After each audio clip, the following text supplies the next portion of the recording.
Anyone who's been watching Ignition GT over the past few weeks will have noticed that we've been very busy. In fact, it feels like launch season, and I've been on so many flights that I feel like I need to plant a tree to make up for all the CO2 emissions. Lucky then that this week we're driving a hybrid. It's Lexus's new CT200h, and we're in CT, or Cape Town, to drive it. Lexus is calling the CT200h the world's first luxury hybrid compact car. Built on an entirely new platform, the only thing it does share with its Toyota stablemate, the Prius, is its 1.8-litre engine. But Lexus is firm on the point that the lump has been tweaked, and this really is a uniquely Lexus car. You know what, Mr. Cameraman, I'm actually quite tired of having a camera in my face, so why don't you go off and film some beauty shots and let's let the Lexus styling speak for itself.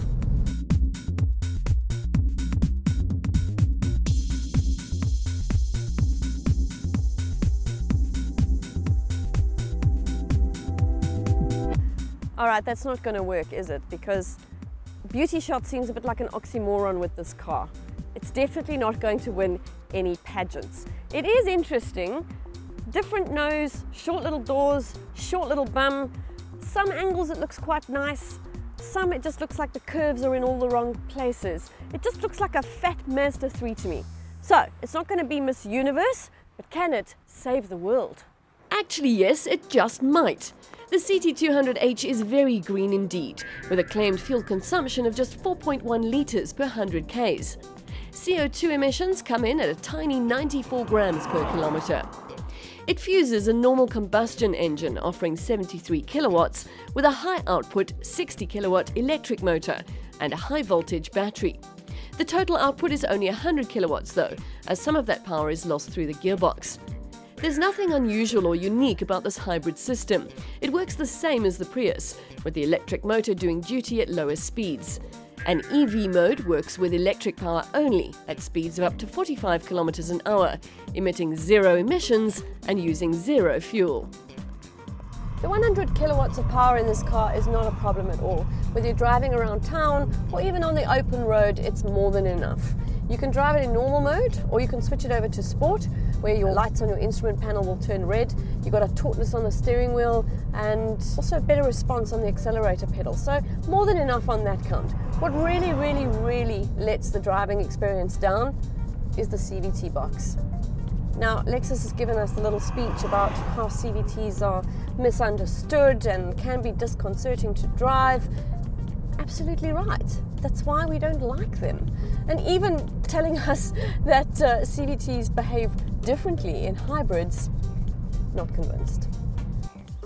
If you manage to see your way through the irritation of the gearbox, you'll find that the CT200h is a lovely drive. The top-of-the-range F Sport we're driving has performance dampers on the front and rear, giving it a great ride quality. I wouldn't say it's sporty, but it does give a feeling of confidence, enhanced by perfectly weighted steering. Unfortunately, we didn't get to drive the entry-level S model on launch, so I'm not sure how that feels on the road, but this model gave an altogether pleasant driving experience. Inside things are a little bit fussy for my liking. They've brought this mousy thing in, which is unique to Lexus. I still don't like it. The buttons look like they've been sneezed out. It's all just a little bit too much. Having said that, Lexus owners, current Lexus owners, will feel perfectly at home here because it does have that Lexus level of refinement, comfort and luxury and premiumness, if you will. So they've definitely got that part just right. It's not the most spacious of cars, but Lexus says boot space is on par with competitors in this segment. It is safe though, with 8 airbags as standard on both models. You also get a leather interior, heated seats and keyless start as standard, so it's pretty well spec'd.